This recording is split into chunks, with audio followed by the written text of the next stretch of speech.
How's it going today, guys? Here she comes, here she comes. My gate bitch.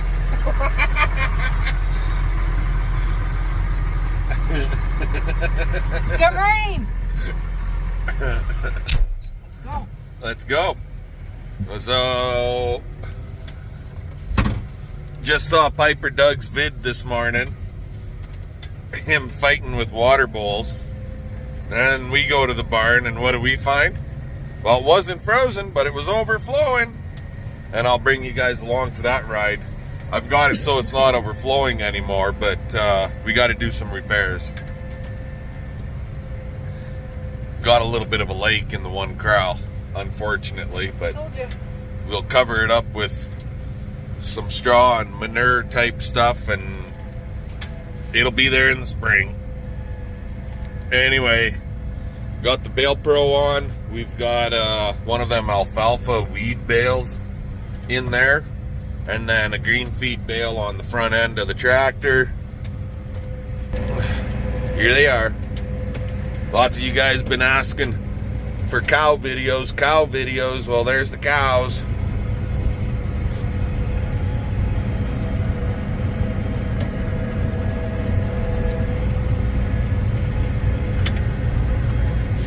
They're gonna chase us down. There's one bale that we got on board. It's the alfalfa weed bale. They're kind of a son of a gun. They don't like shredding sometimes that good. But, and also, I've had a few guys asking, what's going on? How come no tub grinding? No tub grinding. How come? What's going on? Well, if you guys missed the previous videos where I had said the tub grinder blew a transmission in the truck, they just got the new tranny in it on Thursday of this past week. So like, what, 4 days ago? And now they're playing catch up, trying to get everybody that was booked in, get some grinding done at their places. So we are on that list, but we gotta take our turn too, right? Anyway, turn you around again. Moo cow. Hey, babe.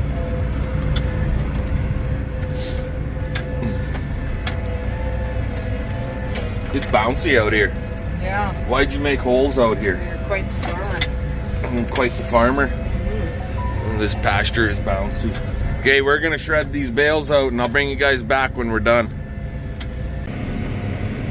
So we got 2 rows.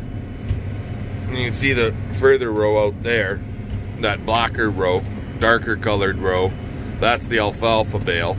It didn't shred out where the dam. We were having lots of issues. And then a yellow oat bale on this row here.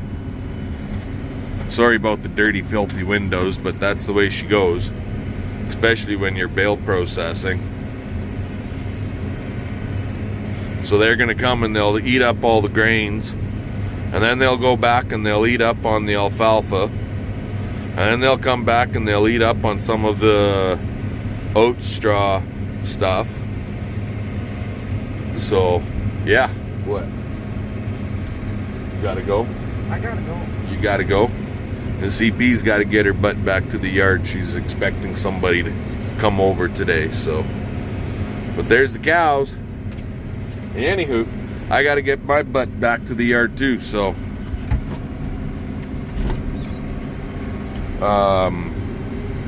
Get working on tacking up these round bale feeders, getting them squared up, tacked up, and then figure out my next measurement, because right off the top of my head I can't remember it, and everything is off the top of my head. So yeah, and yesterday the kids came out, so we didn't get much of anything done in the shop, and we went out and we cut a bunch of wood. That wood rack that CP and I keep on the deck of the house is right full, and almost a second full rack full is up there. So we're good for a while now. Thank you to the kids for coming out and giving us a hand. Dustin and Sabrina and the kiddos. And so, anyway, let's get something done here today. Talk to you guys later. Alrighty guys, what the hell am I doing with all these pails when I'm supposed to be working on the steel in the shop?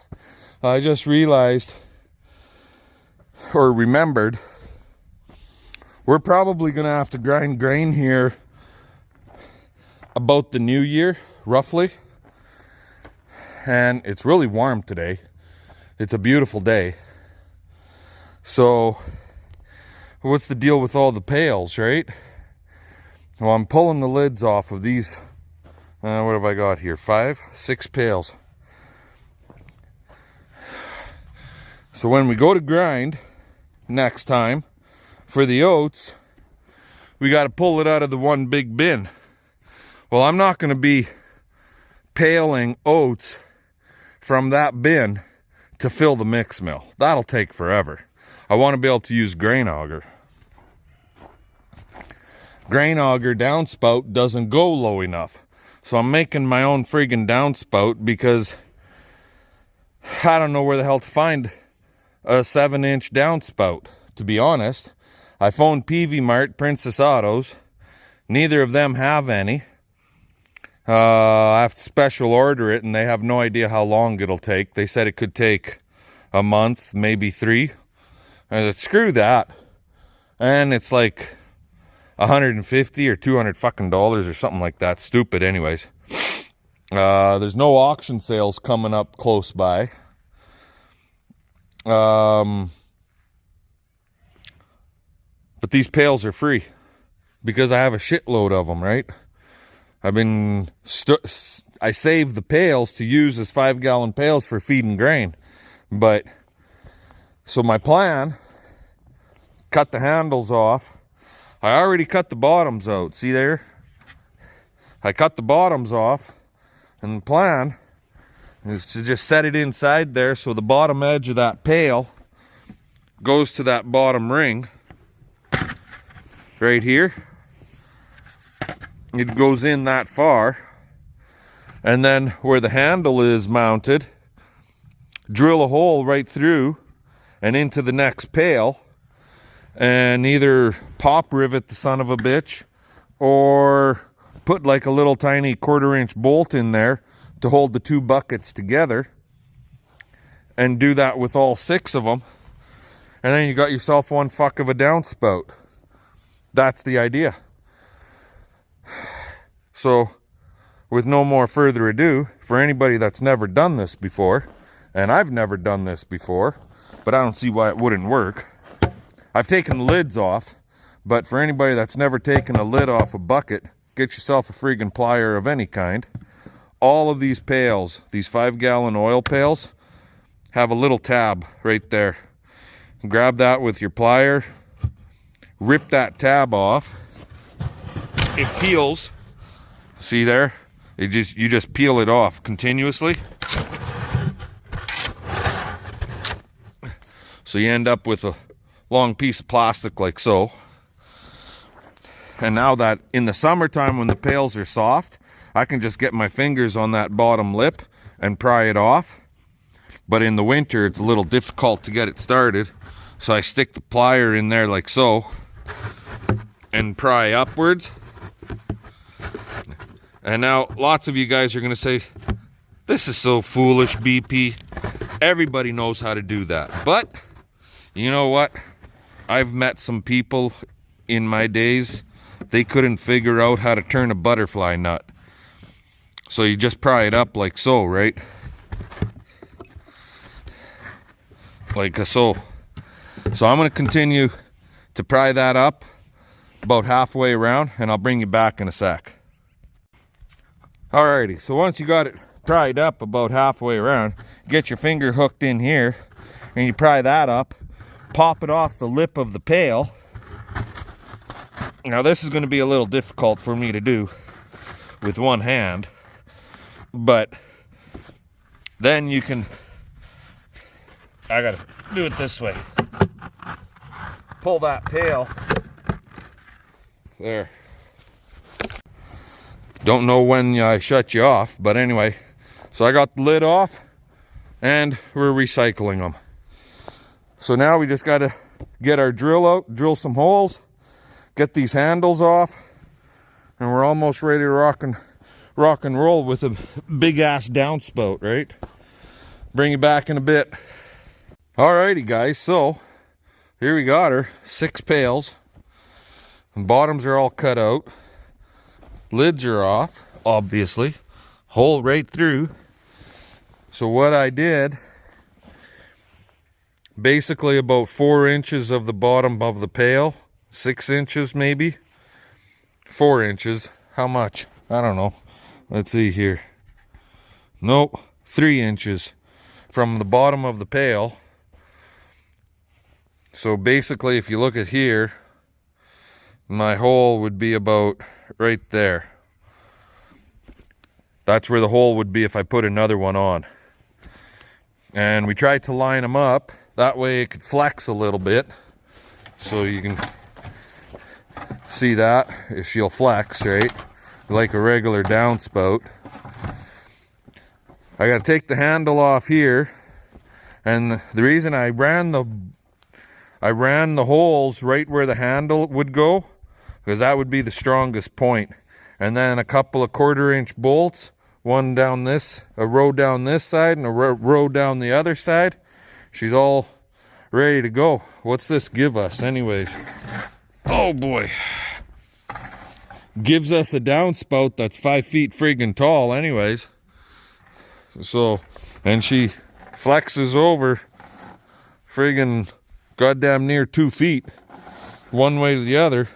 So if that don't work, nothing's gonna work in my eyes. I ain't never built anything like this before, so we'll find out if it's gonna work or not.